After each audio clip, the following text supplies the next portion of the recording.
Hi besties, welcome. This is going to be our July wrap up. I have so many books. You know what? I feel like I have so many books to talk about, but there were only 10. And before anyone starts, there were only 10. I usually get to about 12. I think my highest month ever was like 15. So I feel like I read a lot of books, but then I really didn't. And I think part of that is because I did not make a TBR for July. I just wanted to go and read based on vibes, and that's what I did. I had a number of like other videos that I was filming for in July, and I just, one of them was reading summer books. I just want to talk about today, right now, the 10 books that I read in July and how that landed me in hrcyed. So I have beautiful space over here that I have left blank so that I can put my hrcyed graphics right there for you guys to see. But let's get started. So I have my handy dandy notes right here on my phone, and I have my iPad here to back me up as well. The first book that I read in July was a library checkout, and this is the only book that does not count in the hrcyed reading challenge because hrcyed started on July 7th, and I read this book from July 1st. I think I finished it on the 8th, but like I only had maybe 10% of the book left to read on July 8th. So it does not count for the hrcyed challenge. And that is The Girl Who Belonged to the Sea. So for this book, it was a paperback that I checked out from the library. It was just kind of about this girl who, she grew up, her dad was a wealthy boater guy in Fantasyland, and she gets kidnapped and she goes to this place, and I don't have like a ton of details because the story was so boring. It was kind of boring, and I felt like it was really lacking in an editor. There was a good premise to the story, and then it felt like the author kind of forgot what the premise was while writing, and I feel like a good editor would have been able to pull this story into something that was like really, really fantastic, but that didn't happen. So, I said it was generally boring, lacking any depth, and then there was just kind of like egregious abuse that happened that was never really addressed, and it wasn't central to the story other than the fact that it gave our FMC a reason to be angry. It didn't really impact her in any other way. She was just angry, and that was it. So I feel like if you're gonna use physical abuse as a plot point in your story, that you should make sure that it is actually a plot point in the story, not just a reason for one sort of behavior that could be explained in other ways. The last point about this book before we move on is that the male main character called our FMC princess the whole time. No, she was not a princess. So that is like an instant ick for me, like this cutesy little like princess. Or there's like another book that I read where I think he called her Wildcat, and I was like, please don't do that. It's so gross. I don't know why. I just do not like that. Whatever. Is there a trope name for that? Miss me with all of that forever and ever. Amen. Thank you very much. Okay. So this book I rated 2.25 stars, and that might have been a little bit generous. It wasn't awful. It just was nowhere near good, and it was severely lacking in a lot of things. But anyway, let's move on because that was the only book that was just kind of the whole month. So I read Emily Henry's Beach Read. I guess this is like the collector's anniversary edition, whatever it is. I don't know. So I read this. I read it in a hardcover. I'm getting there. I'm starting to be okay with hardcover books. I'm not quite there just yet, but I'm starting. I thought it was decent. I thought it was a cute, middle-of-the-road romance story. It wasn't overly sugary or anything like that.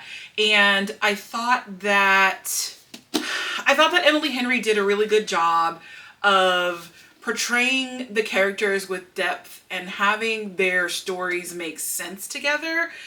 I don't know that it was necessarily lacking anything for me. I just don't know that I've ever really truly read a romance that was like 5 stars, no notes, like, oh my God, this is so good. So I rated this a 3.5 star. I don't really know what could have made it better. I think maybe a little bit more love story than heartache. It was, I mean, it was a good book. I liked it. I would read it. I would keep it on my shelf. Like it's not a book that I want to unhaul or anything like that. But, you know, it was middle of the road, 3.5 stars. For hrcyed, this one counts for the last 10 years prompt. It was published in 2020. And then I also counted it for the secret prompt, which was to read an entire book outdoors. Here's me sweating, trying to read this book in July. I was dying. And I was on like my screened-in porch. So there's a ceiling fan out there, but your girl was dying, okay? So I did it. I have very well earned the reward of reading this whole book outside. I don't think that I'll be participating in such a challenge ever again in my life. Certainly not in July in the South, but I did it. So that was Emily Henry's beach read. I guess I should have gone to the beach to read it, but I didn't go to the beach this year, so what can you do? Huh? I also read God of the Woods by Liz Moore on my Kindle. This, So, okay, God of the Woods, it takes place at this like summer camp basically for rich kids. The camp is owned by rich people, generational wealth, people who are just rich people. You know what I mean? Like they're just rich white people. They own a large home and they do things like have summer parties where 100 of their best friends come and stay at their house for 4 or 5 days at a time. And it's a generational thing. They've been doing it for years and years and years. Okay. So one year their son goes missing.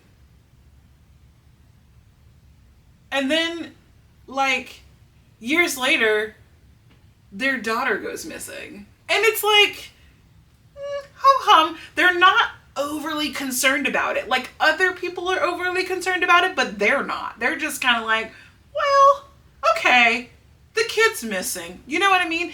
And like that to me, that's rich people shit. Like, what do you mean your child is missing and you're not distraught? So I initially gave this a 3.75 stars. However, I slept on it and the next day I dropped it down to 3 stars. And here's why. There was a lot of suspense in this book, and then at the end, it was nothing. The ending was nothing. It was just kind of like, oh, okay. And we ended it with like some one-liners of what happened to the cast of characters off page. You know what I mean? Like, oh, and so spent the rest of their life in jail, or this person took a nap and never woke up. Like, you know, there was like, it was just so much of nothing.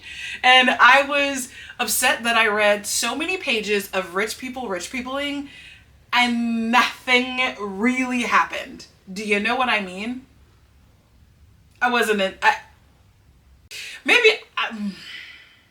don't really get the hype. I'm sorry. I don't get the hype. Wasn't this like book of the year, like Goodreads book of the year last year? I don't get it. I don't get it. For hrcyed, this counted as my Become the Avatar prompt for, I have my notes right here. Become the Avatar prompt for the cover image of Earth, the trees, you know, the outdoorsy, felt very earthy to me. And I also counted it as the color green for the Even Bigger Rainbow Challenge. So the green trees, where the kids were lost at, where the people were partying at, where the summer camp happens at. Yeah. And I'll also say for hrcyed, you can earn points for like individual parts of the books that you're reading, like just depending on what the book is and how it, you know, what it, like marginalized author, did you read it for another book challenge, did you XYZ, okay? So, and I'll go back really quick to Beach Read by Emily Henry. For that one, I earned 3 points total. For God of the Woods, I earned 0 points. So, I mean, I don't know, that's kind of telling. Like the book was meh, it earned me 0 points. So there's that. Okay, all right. Book club. The workbook club. They picked Wild Dark Shore. So if you remember, if you're new here, you don't remember, but if you have been watching my videos, you may have remembered me saying that book club is always picking books that are only available in hardcover. So I'm trying to convince myself to like hardcovers. It's part of the reason why I'm buying hardcover books now, and I'm buying them that have the sprayed edges so that it's at least exciting to look at. But not all of them have sprayed edges. I mean, not all of them need, Wild Dark Shore does not need sprayed edges. She's not that kind of book. So Wild Dark Shore, I don't even, listen, it was a wild, dark roller coaster of a ride. So in this story, this man who should have gone to therapy when his wife died, instead he moved his children to a remote island where there's like no contact with the outside world almost.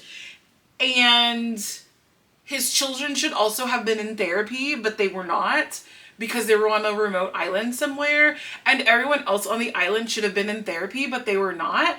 And then this lady washes ashore, and she should have also been in therapy instead of washing ashore on this remote island, trying to find her husband, I guess, who her husband should have been in therapy. Like, every single person in this book should have been in therapy. This book should have been called We Forgot to Go to Therapy, but here we are anyway. Like, it was so wild. It was so freaking wild. And like every decision, conversation, everything that happened in this book was nonsense. I will say that unlike God of the Woods, I was in suspense the entire time. Even though it was nonsense, even though it was crazy, even though they all just need to go to therapy and get their lives together, I was in suspense the whole time, and I really actually enjoyed this book. I was a little bit confused. There are still parts of it that don't make any sense to me. I don't know why they happen, possibly because the people are probably insane. So, you know, that was that. I rated it 3.75 stars, but I will say this. I did not and still do not want to know this much about plants. A good portion of this book was spent telling us about plants. Like we were in biology class. I don't want to know about the plants. So if you don't want to know about the plants, you could probably skim through a portion of this book and miss nothing. It's about plants. I just don't care about the plants, okay? For hrcyed, I used this to fit the prompt of become the avatar for the water on the cover image. Lots of water there. Is a Wild Dark Shore. And I also used it for animals. I used it for wild animals because seals. There were a lot of animals that were featured in here. I just picked the seals. There were also penguins. I think there were whales. There were lots of different birds in here, but I just picked seals. Wild animals, I had a conference with my friends. They decided that seals were a wild animal, so I picked it for that. And it earned me 1 hrcyed point. So the points go toward giving you like the ability to use a reread book if you want to, because technically you can't, but if you earn so many points, you can reread a book and still count it for part of the challenge. It goes toward, there's like a couple other things. I don't even remember what all it counts for. I'm just collecting the points. I don't know if I'll actually use them, but I just wanted to have them to use just in case. So that was that, okay? On audio, I listened to the Darkwood trilogy, book number 1, which is called White as Frost. This trilogy is a Snow White, Red Rose retelling. It is very YA. That's okay because it is YA, but it's very YA. I mean, complete with whiny teenagers and everything. So if you're not in the mood for that, girl, do not go after this book. It is very YA. I listen to it on audio while driving, and I'll say it's an easy thing to listen to while driving. You don't have to do too much imaginative work to get into the story. I was able to follow it very easily, and I like the story on a whole. Now, given my age, it's probably not a surprise that I'm like, God, these teenagers whine so much, and oh my God, get over it. That's probably not a surprise, but we're gonna rock with it anyway because I still like YA books. I still like YA, but I would say it's not like the older side of YA, right? So it's very like middle of the road YA. If you have like 13, like tweens, I think they would love this book, this series. I rated it 3.5 stars. I thought it was decent. And even if I didn't already own, because I was able to buy the whole trilogy with 1 credit, even if I didn't already own the whole thing, I would continue listening to the rest of the story, like the rest of the trilogy. Luckily for me, I do already own it, so I don't have to pay more for it, but I would. So it was a decent story. I liked the way that it started. I can't wait to see how they make it end. Where it ended, you know, our girl got captured. I don't know if that's exactly a spoiler. I think it's pretty evident from reading the back, like the synopsis that would be on the back of the book. So I'll go back and I'll add a little spoiler alert just a second ago on the screen. Whoops. But I mean, it ended on a cliffhanger, so I am excited to see where it goes next. For hrcyed, I used this to meet the prompt for Series Staircase. So this is book 1 in the trilogy. So I'm going to knock out my trilogy by the time I finish this one. This Anthea Sharp trilogy. What the heck? Anthea Sharp is the author. This Darkwood trilogy, okay?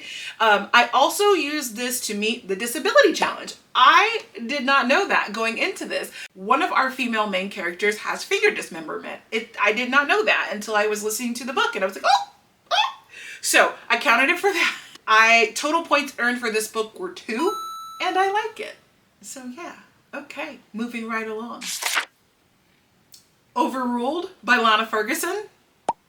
Okay, friends, I did not know this was a spicy book. I didn't know she was a spicy author. I don't actually have a problem with spice in books.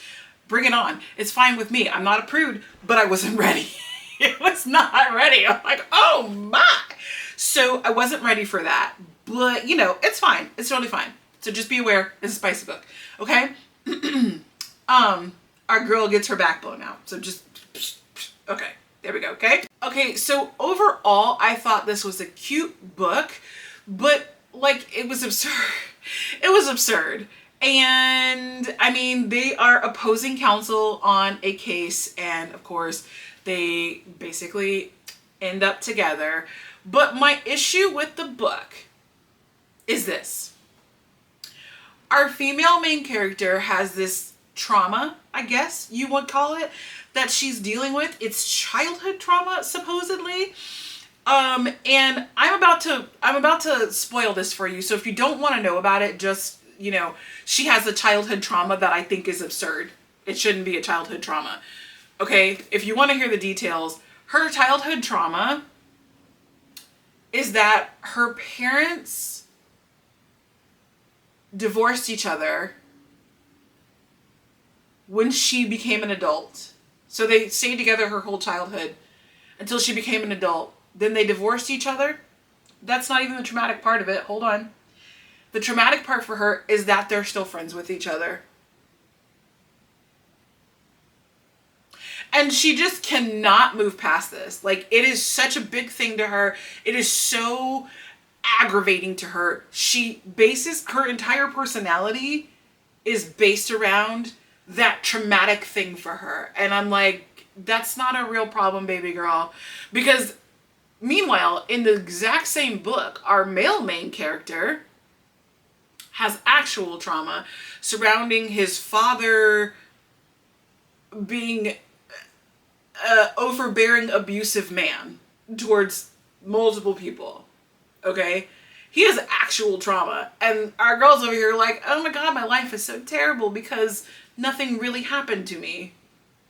But you know what? It's fine. It's fine. It's fine. Whatever. It's a romance book. I guess it's not meant to be too deep, right? It's a spicy romance, so let's just whatever. Anyway, I rated this 3 stars. It is very middle of the road for me. Yeah. For hrcyed, I read this to meet the prompt of new release. So this was my new release for July, and it earned me 3 total points. I also listened to The Unbound by our girl Victoria Schwab. This is one of her YA books. I've actually never heard of this before. So she wrote this one under Victoria Schwab originally, I think. So I've never heard of this one before. Even when I was like pulling her back catalog, I was like, oh, what's this? but it was suggested to me, the first one in that series was in that duology was suggested to me by Audible, so I listened to it and I liked it. So The Unbound is the second book in the archived duology. My main thought is that it really needed to be a trilogy because I feel like there was just a little bit missing from the overall story when you look at the duology together. But I still liked it. I already talked about the first one in the June wrap up, but for this one, I just want to say Wesley's a dreamboat, dream boyfriend material, and I just love him to pieces. And I liked this story enough that I want more of it, even though we're not going to get any more of it, apparently. Maybe one day Victoria will go back and add a little bit extra to this, but I won't hold my breath, okay? Because she's busy doing other things, which we're going to talk about in just a second. So for The Unbound, I used it to fill the prompt of spooky creatures because the archived people are spirits. I mean, you die and you are archived in this library and your person can kind of like escape, and there's librarians who, they're spirits, okay? I don't want to ruin anything for anybody, but they're spirits. So I used it to fill that prompt. I also used it to fill the color black for the even bigger rainbow. There is a green head in the middle of the thing, but the majority of the cover is black. So I use it for that. And the book earned me 10 total points. Ain't mad about that at all. I gave it a 4-star rating too. I liked it. I didn't really have too many notes about it. Even though it's YA, there wasn't a lot of teen whininess. There was a little bit, but it wasn't overbearing. You know what I mean? So 4 stars. Victoria, listen. We need to be best friends. It's going to be me, Kennedy Ryan, and V.E. Schwab together. The three of us, we're going to have a good time. Okay? So that was The Unbound. I also read something called Very Bad Company. This is a book that I picked up on my birthday trip. I picked it up because the cover looked really cool.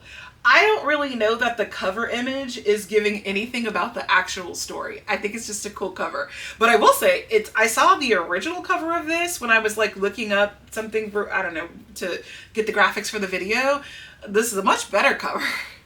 I would have never purchased it based on the original cover. I'll just say that. So anyway, Very Bad Company. This is essentially a Fortune 500 company C-suite retreat in Miami, and there's murder, and it's kind of like, oh, we're not going to talk about that or whatever, and we're going to keep having a good time on this retreat. We're going to go on the Sea-Doos and we're going to have a good time because we're in Miami. It's actually crazy town. So the book itself was actually really funny. Like, I don't know that I think it was supposed to be as funny as it was. I laughed until I cried, you guys. Like, this book was out of hand. It was messy, and I love messy mess. You know, like, if it's not my mess, if I'm not involved in it, I want to know 200% of everything that happened in the mess. I love mess, okay? 50-50 on whether or not this is a true story. If you know anything about corporate America, actually, I'm gonna go 75-25. 75 that it's probably actually just a true story of what happened on some company's corporate retreat. Like, honestly, honest to God, I could see this really, truly happening. So, you know, the CEO of this company is, you know, loosely probably modeled after some CEO that we all could probably think of, like some guy who maybe is the CEO of like an electric car company or something like that. Just like kind of crazy town. For hrcyed, I used this to fit the last 10 years prompt. This one was published in 2024. And I also used it to fill in the queer alphabet for gay. There is a gay character. One of the main cast characters is gay, and yeah, so I used it to fill that prompt. And then it earned me 7 total points, and I gave it a 3-star. Again, middle of the road, but I had a good time. It was messy, it was fun, it was hilarious. I gave it 3 stars. I participated in something called Camp NetGalley. There's a whole video on that, so I'm not going to spend a ton of time on this book. But for this book, I read, for that challenge, I read the book called The Book of Lost Hours. Now, historical fiction, love. Time travel, sign me up. And there's all sorts of weird things going on. They're in the time space. There's the CIA is involved. A teenager is recruited by the a teenager gets recruited by the CIA. Like, this story had all the fun things that I love in it wrapped into one. So, you know, I desperately want more from this author, and I honestly, this book could have used another like 50 to 70 pages to kind of flesh out some of the backstory stuff a little teeny tiny bit more. Maybe that's just my desire. Maybe it's fine without it. That's personally how I look. This is my book review, damn it. So that's what I wanted in the book, was another 50 to 70 pages just to give me a little bit more fleshing out of the background story. But as a whole, it was really, really well done. So for hrcyed, I used it to fill the prompts of Heritage Month because the main character is Jewish. So it fit the Jewish Heritage Month prompt. And then also for the challenge yourself. So for challenge yourself, I have to do a Instagram post of a book review, and it has to be like in depth. It can't just be like, oh, I read this book, it was good. Like, it was a really well thought out one. And so I did that because it actually fit what I needed to do for Camp NetGalley anyway. So I just used this one for it. So that was fun. I rated the book 4 stars and it earned me 11 total points for hrcyed. If you want to know more about that book, you can go check my Instagram, sabrina.reads.and.roams. Whatever, it's linked. Or you can go watch the video where I reviewed this. Okay, friends, I saved the very best for the very last. It was actually one of the first books that I read. But do you see this? Bury Our Bones in the Midnight Soil. Do you see this? Bury Our Bones in the Midnight Soil. Look. Bury Our Bones in the Midnight Soil, you guys. What? Like, okay, first of all, I got the signed copy. You know, she signed every single one of these. Every single first edition print, she signed. That's insane. Victoria, ma'am. I also got the Fairy Loot version. I don't subscribe to Fairy Loot, but somebody who lives near me didn't like this. I don't know what's wrong with her, but I didn't ask questions because she sold me the Fairy Loot version of it, which is just absolutely stunning, for $20. What? So I had to have this version of it too because it's so freaking beautiful. Now listen, the story, I don't even need to tell you what the story is about because it's you gotta experience it, besties. You have to experience this book. So 20 out of 10. I have no notes. I mean, the female rage, toxic lesbian vampire. What more do you need? Okay? We're gonna kill the husbands. We're gonna do whatever we want. This book, I don't even know what to tell you. I don't think there will be a better book for 2025. I will eat my shoe if there is. I don't think there can be a better book for 2025, and that's all I can say about it. This story was phenomenal. Now, y'all know I'm a V.E. Schwab stan, and that maybe makes me a little bit biased, but every person that I know who has read this, except for the girl who sold me her Fairy Loot version, every other person I know who has read this has basically said there can be nothing better than this, and that is the God's honest truth. This book had everything. I mean, it's just so good. What can I say? To the point where I am 99% sure I want to get a tattoo based on this book. I'm working on the idea because I originally wanted to get an Addie LaRue tattoo, and I'm trying to kind of weave the two together. Once I figure it out, maybe I'll take you guys along with me to get a tattoo because it's a literary tattoo, right? I'm trying to figure out how to weave the two together, but I honestly, like, yo, I cannot stop thinking about this book. So I gave it a 5 star, needless to say, I gave it 5 stars, okay? And for hrcyed, let's just check. I used it for the prompts of spooky creatures, vampires, hello. I also used it for the queer alphabet, lesbians, hello. I wish there was one where I could put toxic in there, but I can't. Anyway, it earned me a total of 14 points. I read it on my Kindle, even though I have 2 physical copies. They're thick, besties, and I'm still not at a point where I can hold this many hardcover pages in my hand. Like, I'm dying right now. It's hurting my hand at the moment, but it's so beautiful I have to hold it up. I'm telling you right now, when we get to December, if there is a book that I can talk about that is better than this book, I will quit YouTube, because there's just no way. I'm not actually going to quit YouTube because I'm having too much fun, but you know what I mean. All right, so that's what I read. That's what I read this month. Let's just take it to the iPad really quickly so I can review and make sure. I got new glasses and my iPad doesn't recognize me anymore. So I'm going to show you what I'm looking at here. You've seen my graphics all along. This is my overall bingo board. You can see the ones where I've started making progress to it. I know a lot of people are doing this challenge as they're gonna complete a whole square. I'm just kind of going randomly. That's why I have my TBR jar that has my hrcyed prompts in it.